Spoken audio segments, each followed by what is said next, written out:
EnglishTim here. I'm carrying on with my ultimate fighting guide, and this video is how to choose your battlefield. So where should you fight? Really important. You could find yourself in a terrible situation where you're being absolutely destroyed if you choose the wrong place to fight. Well, first up, so when you're selecting your battles, you need to check. For me, I think 2 higher level troops than you've currently got is generally going to be too much.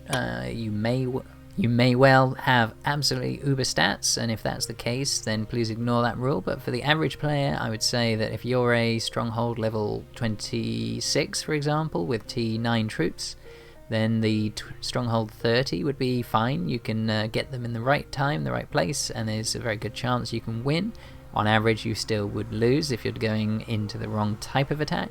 However, if you find yourself up against a stronghold level 35 with T11 troops, you're going to struggle. So you do need to, if you're going 2 troops higher, 2 tiers of troop higher, then really important that you make sure that you get some kind of advantage to tip the scales in your balance. So you need to fight your enemy at the weakest. Obvious first one is if their dragon is away. So if you're attacking them somewhere where their dragon is not, that will give you a big advantage. If they've got a lot fewer troops, so attacking their city, you might find they've got millions of troops. Or if you're in the early game, you may find if they've sent their troops out to attack somebody else, actually attacking their city, they might have very few troops in there. So that's a way to get hold of a target with much fewer and lower quality troops. Now, fewer troops, I should probably add there, the quality of the troops and types of the troops are really important. Please check out my video on the different types of troops for what you can learn about how to go after these troops. If there's loads and loads of bowmen, you might think, oh, they're dangerous, they kill a lot. If they haven't got any infantry with those bowmen, they're a sitting duck. So check out what fewer troops are there and whether there are lower quality troops or can't create a well-balanced army. So loads of siege, loads of bowmen and no infantry, now is the time to go and take them out. Now I've got fewer reinforcements, so you can find that they may have a small number of troops and not many reinforcements, so as the other side of that scale. If they've only got a few troops but loads of powerful reinforcements, really important to double check that that's not the case. Other one is if they're not geared up for war, so you can get somebody when they're not ready to fight. So if you're in a large sort of long-term event, people switch their gear to go to resource gathering mode, and that might be the time to go after them. Now again, you might say it's not fair, but this game is a war game, and at the end of the day, if you've got an event especially where you get points for killing people and they've not prepared for that event, in a way that's kind of their fault. If it's not an event and you're just doing it for fun, maybe you are being a little bit harsh. I don't recommend that. It's not particularly pleasant, and it does make people quit the game if they get attacked when there's nothing going on and for no reason whatsoever. So consider, is it good for the kingdom long term to go after people when they're in their war, when they're not in their war gear, and there's no event, no points, and no benefit? It might be make you a lot less popular.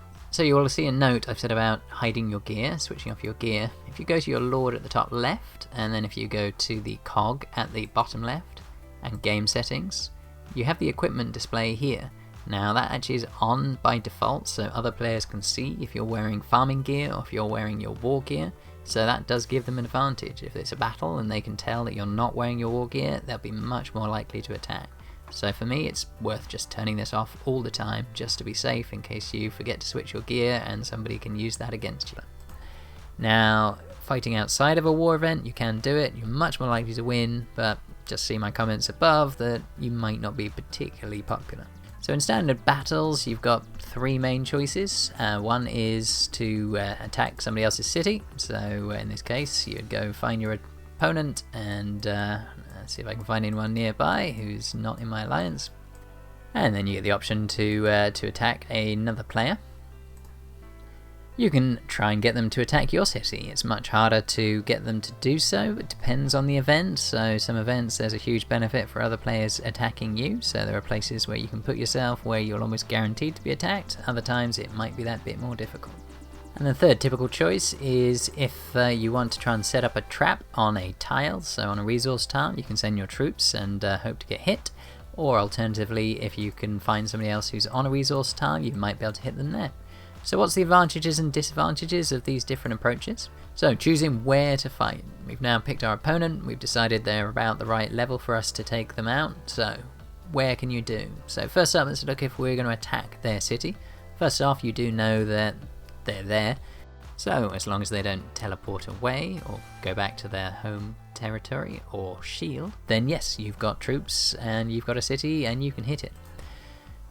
Issues of attacking an enemy city, losses might be permanent, so it really depends on the event. If you're in KvK, then all your losses that aren't covered by your wounded conversion will be permanent. Other events, you may have semi-permanent deaths where you lose 90% of your troops during Kingdom Raid and the like, so do check the event that you're on to see what's going to happen to your losses and check how many you can get for free. Quite a lot of events you can get free ones, so that's important. You don't want to have massive losses, permanent losses especially, because that's really tough, can take a long time to recover. Now, you also need to watch out for them having a huge army home. Now, if you're in the early game, it's actually quite likely they may not have a huge army at home, especially if you catch them when they've got troops out. However, there is no limit to how many troops they could have in their city. It could be millions. So if you've not scouted successfully to know how many are there, you could be coming up against a massive force. So check their power. That does give you a basic idea of whether they've got a lot of troops or not. If their power is way too low for their stronghold, they probably don't have a massive army. If it's really high, be cautious. Now, their Dragon Idol or Blade will apply. So if they've got the Dragon Idol or Blade, if you can check that, if you go to their profile, you'll be able to see here if they've got a Dragon Blade or a Dragon Idol applied. That means even if their dragon is out, they would have the benefits of a dragon. So if you're thinking you're hitting them without their dragon and you've not checked for that Dragon Idol, you could well be in for trouble, find yourself coming up against a dragon even though you've seen it leave. It doesn't mean that you're definitely going to be matching them without a dragon. Now, their wall defenses will apply, so you do get a bonus from attacking behind your walls. If we go to my city now, you can go to your wall here and check out your info, and it tells you exactly how much extra defense it adds. Now, I've not done any research to know how important that is. I would guess in the early game it's more important, but it's just another little boost, so take into account that you're coming up against more difficulty the higher the wall level is. So you can judge that quite easily. Their stronghold level will be at most 1 higher than the wall. The wall is always needed to be upgraded, so it will only be 1 below. And you can check how much this will add to their defense by going to the info button. City defense also applies, so if you go to your library, or your university, sorry. So I've just switched to one of my farms, and then I can show you the research tree. This one here, so the defense tree, this wouldn't apply if somebody is attacking you, they don't get the benefit of this tree, you would, and vice versa. So if you're attacking somebody, if they've put any time into their defense tree, then they will have a better set of stats when they're fighting behind their walls than when they're fighting behind your walls or in a tile. So you can check through and see what the differences might be. It's not massive, but it does again add up, so you're coming up against more power than you would otherwise do. The other thing you'll have is you're attacking an enemy city, attackers go first, so you get the first roll of that dice, you get the first attack, you will kill their troops before they can kill yours, so that's actually a nice benefit. So if you're up against a much less powerful player, that first attack could completely wipe them out and you'd suffer very few losses, so attacking less powerful players does have a huge benefit. Now let's flip the coin over and say, okay, I need to set up a trap in my own city, get someone to attack me. First up, I'll just note, you can't guarantee someone's going to attack you. You can prod them, poke them, scout them, send fake marches, send your dragon out and make them think that your dragon's gone. At the end of the day, you can't make them attack. However, if you can get them to attack, you get a lot of benefits. Most events, your losses will only be wounded up to the limit of your hospital capacity. You won't have permanent deaths generally. So that's a huge benefit if you're going to have massive losses. So to take on a more powerful player, you have a much more beneficial situation if and when you lose. Now Sanctum might also apply, really depends on the event that you're in, but that's an extra sort of overspill from your hospital. Now you could also have a huge number of extra troops, so your March cap might be 500,000, 300,000, whatever it might be. There is no cap when you're defending behind your own walls, so you could have millions of troops, and that could give you a massive advantage. It's really hard to kill huge numbers of troops, especially if they're pretty decent. You can also have reinforcements from your alliance mates. Now you'll also benefit from your Dragon Idol, your Dragon Blade, Now, they might attack you without their dragon, but pretty good chance most players will send a dragon when they're attacking a city. Depends what the difference in power is. If they're way more powerful than you, they may just send a march anyway and just not care. But you will have yours, so that's a good thing. If you've sent your dragon out, you know that you've got that as a backup. You may say, well, I'll never fight with my dragon out, but if you're fighting, you have to send your dragon to attack unless you're using a dragon shadow, and that small window whilst you're out, they could launch a speed attack and catch you whilst your dragon's out. So if you've got that dragon idle, you've got a huge benefit. You'll also benefit from the wall defenses, so you'll have that little extra defense for your troops, and you'll also have city defense research as well, as noted previously. Just as an aside, you've also got some heroes that do have a specialist skill in defense on Lunar specifically, and that can also be a benefit as well. However, downside of defending your own city, the attacker goes first, and you will therefore lose troops before you start fighting back. So if they're much more powerful, you'll take pretty heavy losses at the start. So you really only want to defend your own city when you've got a big army to know that after that first round, you've still got a big, powerful punch to come. Just as one other aside, you might have more troops than your march cap. However, that's a double-edged sword. If you've limited your number of troop losses to just those that you're sending, that's great, especially if you've got a hospital limit capacity that you're getting it close to. If someone hits your city, you could totally overflow your hospitals and have huge numbers of permanent losses, so you're committing all of your troops. Now, you can reduce that. You can use fake rallies and the like to keep troops away. Once they're in a rally, they won't be part of your defense in your city.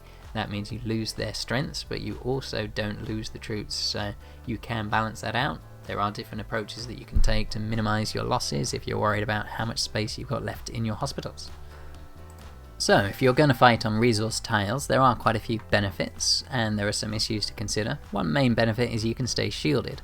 So, for events like Sorolace, you are able to go into dangerous territory if needed and stay shielded, and then send your troops out to a resource tile or other building, and you can then ensure that you aren't risking your city, but you can still get a fight.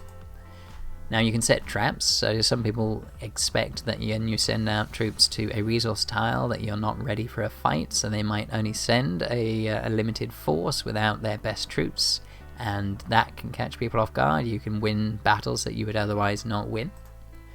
And you can leave your troops for a long time, so if you're going to be offline for hours, you don't need to worry about your city being destroyed, but you can send out one march and leave them on a tile, and that way that you know that you've got a fight coming, quite likely, depending on the event, and that fight will get you some points in the event.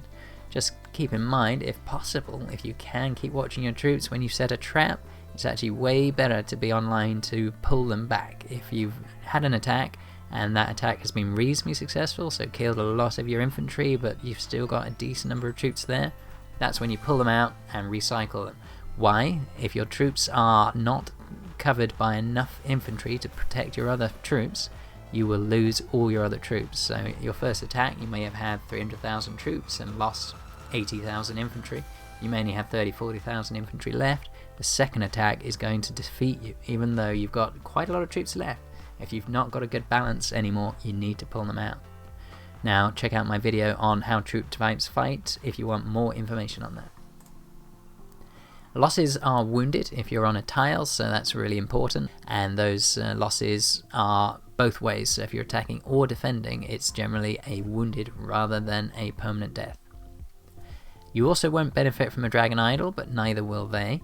I put blade in there too. They won't benefit from the dragon part of the dragon blade. They'll benefit from the blade part, the 15% boost. However, if either one of you forgets your dragon, the dragon idol will not send it on that march. So unless they've got a dragon shadow, you will be fighting without a dragon, or they will.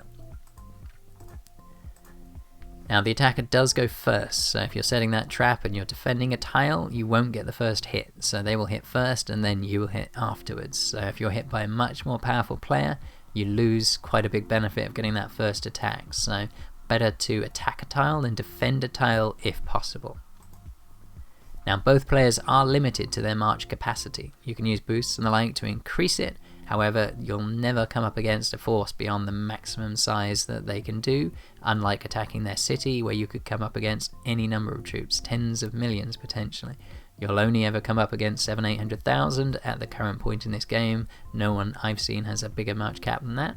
You also might catch the defender off guard, so they might actually be genuinely farming that tile. So if they are, they may have their they won't have their war gear on.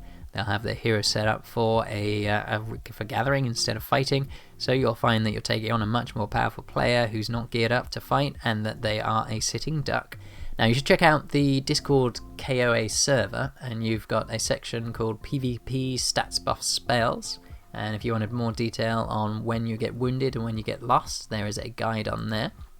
So if you go to the King of Avalon official server, and then on the left hand side, if you go down this section on the left here, you'll see PvP Stats Buff Spells, and here there's a breakdown of the different effects when you're fighting.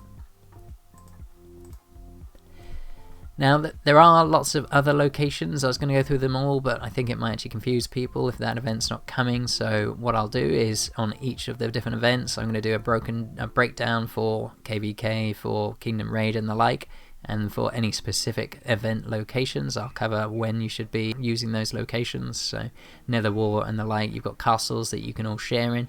And that's interesting when you compare mines in Nether War, Nether Fall. A mine you'll only ever come up against one player. If you attack a castle, you can come up against loads of players, potentially a dozen players all defending that castle. So really big difference between attacking castles and mines in the Netherfall event. So thanks for watching this video on where to fight. Hopefully you've picked up some useful information about where to pick your battlefield. If you are liking my content, please do hit that subscribe button and click on the notification bell to receive updates about my future videos so you don't miss out. Click that like button and check comments down below if you've got any feedback on this, anything you want to add. And if you've got any more detailed questions, you can check me out on Discord. I am EnglishTim, #2230. So I look forward to you joining me on my next video. King of Avalon, play now.